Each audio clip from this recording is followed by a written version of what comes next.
Assalamualaikum warahmatullahi wabarakatuh.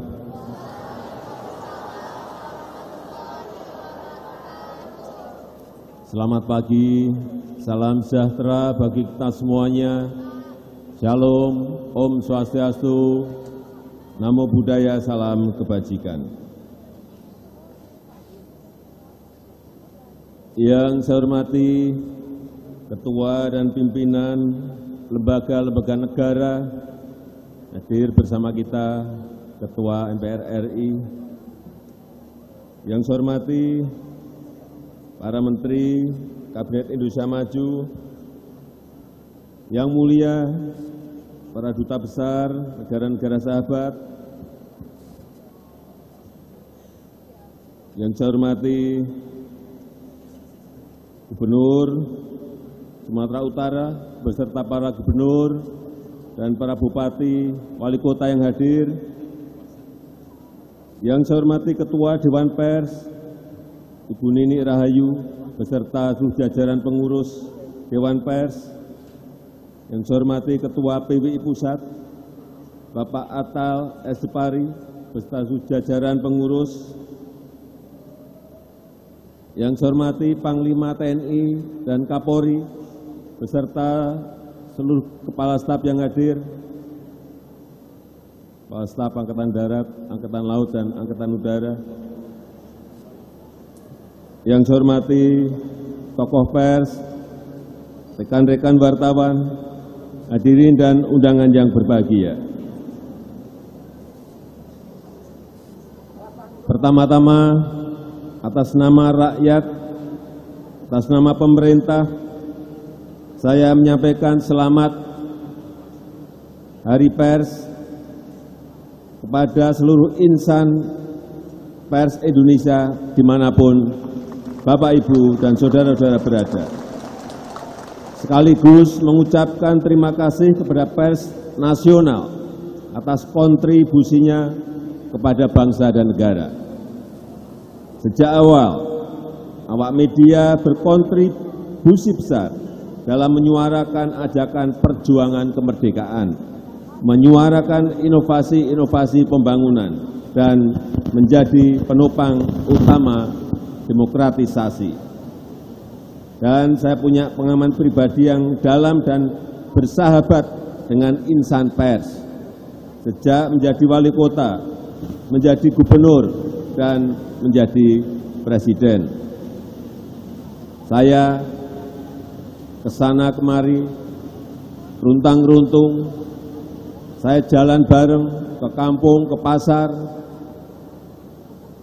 ke desa, ke nelayan, dengan rekan-rekan wartawan. Dan terbukti, insan pers telah membuka harapan orang biasa seperti saya bisa menjadi presiden.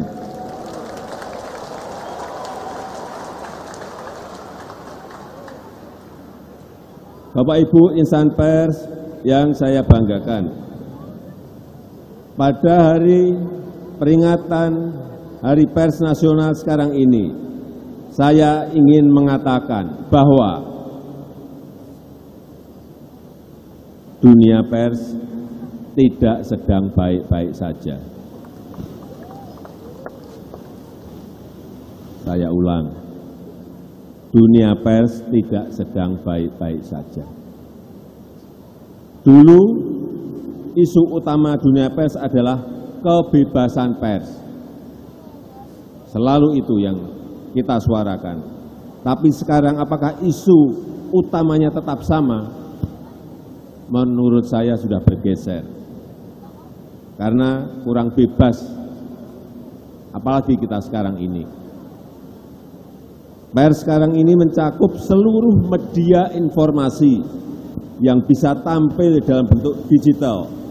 Semua orang bebas membuat berita dan sebebas-bebasnya. Sekarang ini masalah yang utama menurut saya adalah membuat pemberitaan yang bertanggung jawab. Karena masyarakat kebanjiran berita dari media sosial dan media digital lainnya, termasuk platform-platform asing. dan umumnya tidak beredaksi atau dikendalikan oleh AI. Algoritma raksasa digital cenderung mementingkan sisi komersial saja dan hanya akan mendorong konten-konten recehan yang sensasional. Sekarang ini banyak sekali dan mengorbankan kualitas isi dan jurnalisme otentik. Ini yang kita akan semakin kehilangan. Hal semacam ini tidak boleh mendominasi kehidupan masyarakat kita. Media konvensional yang beredaksi semakin terdesak dalam peta pemberitaan. Yang kedua, keberlanjutan industri media konvensional juga menghadapi tantangan berat. Saya mendengar banyak mengenai ini, bahwa sekitar 60% belanja iklan telah diambil oleh media digital, terutama platform-platform asing. Ini sedih loh kita.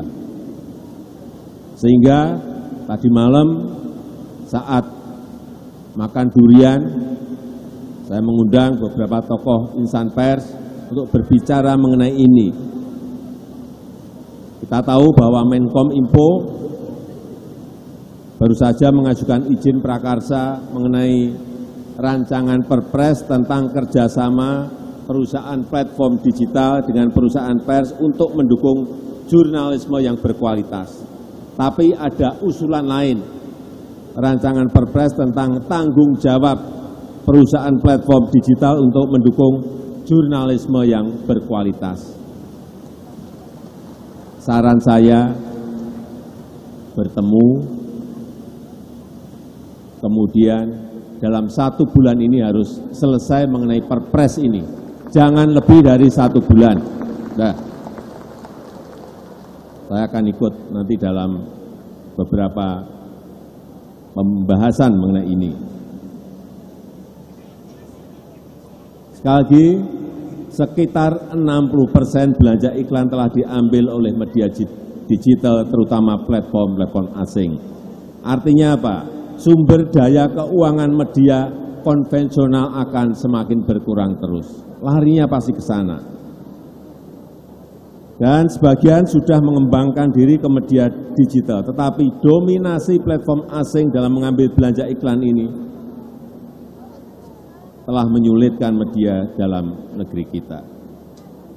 Kemudian yang ketiga, kedaulatan dan keamanan data dalam negeri juga harus menjadi perhatian kita bersama. Data adalah new oil yang harganya tak terhingga. Dan para penguasa data bukan hanya bisa memahami kebiasaan dan perilaku masyarakat. Dengan memanfaatkan algoritma, penguasa data dapat mengendalikan preferensi masyarakat. Ini yang kita semua harus hati-hati. Dan hal ini harus menjadi kewaspadaan kita bersama. Hati-hati dan waspada mengenai ini. Bapak Ibu yang saya hormati, di tengah suasana seperti ini, insan media arus utama, media mainstream, justru sangat dibutuhkan untuk menjadi rumah penjernih informasi. Penting sekali menjadi clearing house of information, menyajikan informasi yang terverifikasi dan menjalankan peran sebagai communication of hope yang memberi harapan kepada kita semuanya.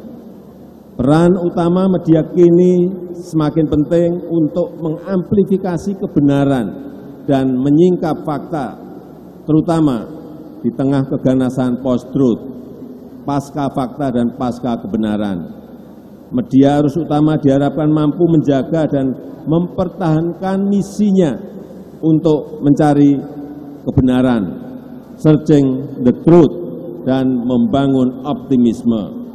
Oleh karena itu, saya minta semua pihak, baik kepada lembaga pemerintah pusat dan daerah, BUMN, perusahaan swasta, lembaga swadaya masyarakat, untuk mendukung keberadaan media arus utama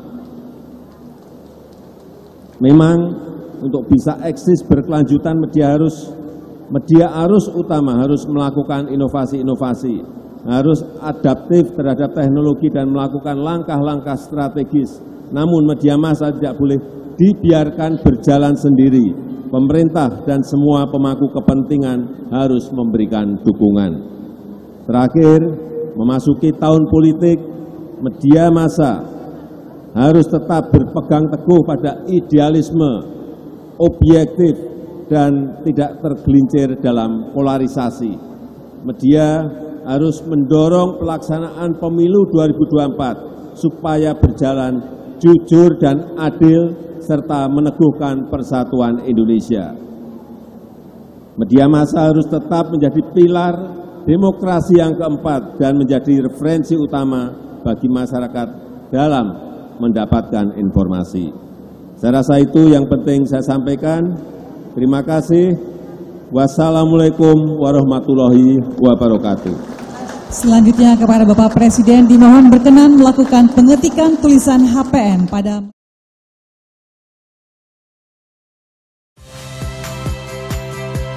Saya Friska Clarissa. Saksikan program-program Kompas TV melalui siaran digital, pay TV, dan media streaming lainnya. Kompas TV, independen, terpercaya.